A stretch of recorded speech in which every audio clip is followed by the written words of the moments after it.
আগামী ৭ নভেম্বর মেয়াদ শেষ হচ্ছে সিলেট সিটি কর্পোরেশনের মেয়র আরিফুল হক চৌধুরীর। স্থানীয় সরকার সিলেট সিটি কর্পোরেশন আইন ২০০৯ এর ৬ ধারা মোতাবেক ৮ নভেম্বর দায়িত্ব নেবেন নবনির্বাচিত মেয়র আনোয়ারুজ্জামান চৌধুরী। তবে মেয়রের চেয়ার ছাড়ার মুহূর্তে মেয়র আরিফকে আয়োজন করে বিদায় জানাবে পরিষদ। গত ২১ জুন পঞ্চম সিলেট সিটি কর্পোরেশন নির্বাচন অনুষ্ঠিত হয়। নির্বাচনে আওয়ামী লীগের প্রার্থী মোহাম্মদ আনোয়ারুজ্জামান চৌধুরী ১,১৯,৯৯১টি ভোট পেয়ে মেয়র নির্বাচিত হন। তার নিকটতম প্রতিদ্বন্দ্বী জাতীয় পার্টির মোহাম্মদ নজরুল ইসলাম বাবুল পান ৫০,৮৬২ ভোট। দলীয় নির্দেশনা মেনে এই নির্বাচনে অংশগ্রহণ করেননি টানা দুইবারের মেয়র বিএনপির কেন্দ্রীয় নির্বাহী কমিটির সদস্য আরিফুল হক চৌধুরী। ৭ নভেম্বরের পর থেকে আর নগর পিতার দায়িত্বে থাকছেন না তিনি। তাই দায়িত্ব হস্তান্তরের আগের দিন আরিফকে আয়োজন করে বিদায় জানানো হবে বলে জানিয়েছে সিসিক সূত্র। রোববার ৬ আগস্ট নগর ভবনে সিসিক পরিষদে অনুষ্ঠিতব্য বৈঠকে এ বিষয়ে বিস্তারিত আলোচনা করা হবে এবং পরিকল্পনা গ্রহণ করা হবে। এ বিষয়ে সিলেট সিটি কর্পোরেশনের ২০ নং ওয়ার্ড থেকে টানা ৫ বারের মতো নির্বাচিত কাউন্সিলর সিলেট মহানগর আওয়ামী লীগের যুগ্ম সাধারণ সম্পাদক আজাদুর রহমান আজাদ সিলেটভিউকে বলেন, আগামী ৭ নভেম্বর মেয়র আরিফুল হক চৌধুরীর মেয়াদ শেষ হবে। এদিনই তাকে আনুষ্ঠানিকভাবে বিদায় জানানো পরিকল্পনা রয়েছে আমাদের। এক প্রশ্নের জবাবে তিনি আরো বলেন, এটা ঠিক বিদায় সংবর্ধনা নয়, আনুষ্ঠানিকভাবে বিদায় জানানো। সিটি কর্পোরেশন গঠনের পর থেকে এখন পর্যন্ত পরিষদ থেকে এমন উদ্যোগ আর নেওয়া হয়নি। আমরাই প্রথম মেয়রকে আনুষ্ঠানিকভাবে বিদায় জানানোর কথা ভাবছি। আগে আর এমন উদ্যোগ নেওয়া হয়নি কেন? এমন প্রশ্নের জবাবে কাউন্সিলর আজাদ বলেন, শ্রদ্ধাভাজন রাজনীতিবিদ সাবেক মেয়র বদরুদ্দিন আহমদ কামরান ভোটে হেরে যাবেন তা আমরা ঘুণাক্ষরেও ভাবিনি। আমাদের দৃঢ় বিশ্বাস ছিল ২০১৩ সালের নির্বাচনের ফের মেয়র নির্বাচিত হবেন সিলেটবাসীর ভোটে টানা ৩ বার জনপ্রতিনিধি হওয়া নন্দিত কামরান।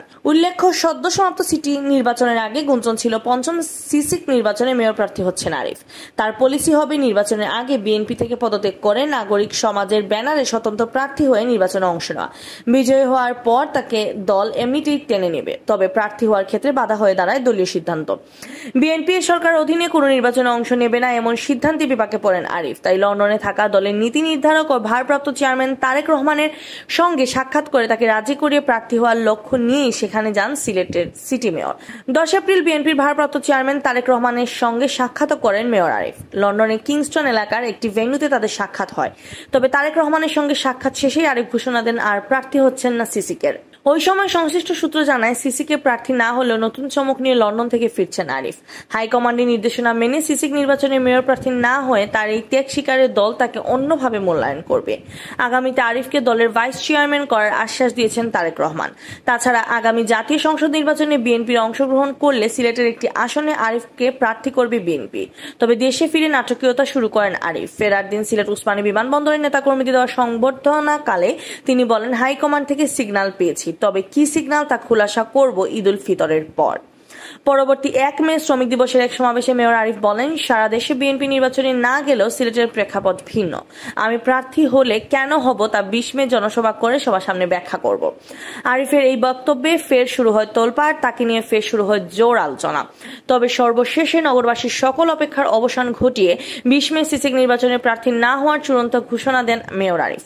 সিসিক মেয়র আরিফুল হক চৌধুরী বর্তমানে বিএনপির কেন্দ্রীয় নির্বাহী কমিটির একজন সদস্য, সিলেট মহানগর বিএনপির সভাপতি ও জেলা বিএনপির সাধারণ সম্পাদক। বিএনপির নেতৃত্বাধীন ৪ দলীয় জোট সরকারের আমলে আরিফুল হক সিসিকের একটি ওয়ার্ডের কাউন্সিলর ছিলেন। তৎকালীন অর্থ ও পরিকল্পনা মন্ত্রী এম সাইফুর রহমানের আশীর্বাদ হয়ে তিনি সিলেটের প্রভাবশালী নেতায় পরিণত হন। সে সময় তাকে ডিপ্লোম্যাটিক লিডার হিসেবে আখ্যা দেন সাইফুর। ওই সময় আরিফ সিটি কর্পোরেশন নগর উন্নয়ন ও পরিকল্পনা কমিটির চেয়ারম্যান ছিলেন। ২০১৩ সালের ১৫ জুন বাংলাদেশ জাতীয়তাবাদী দল বিএনপি থেকে মনোনয়ন নিয়ে মেয়র পদে নির্বাচিত হন আরিফ। আওয়ামী লীগের শাসন আমলে তৎকালীন মেয়র বদরুদ্দিন আহমদকে পরাজিত করে প্রথমবারের মতো মেয়র হন। ২০১৮ সালে ফের কামরানকে হারিয়ে মেয়র নির্বাচিত হন আরিফ। আরিফুল হকের জন্ম ১৯৫৯ সালের ২৩ নভেম্বর সিলেটের কুমারপাড়ায়। তার পিতা মোহাম্মদ শফিকুল হক চৌধুরী এবং মা আমিনা খাতুন।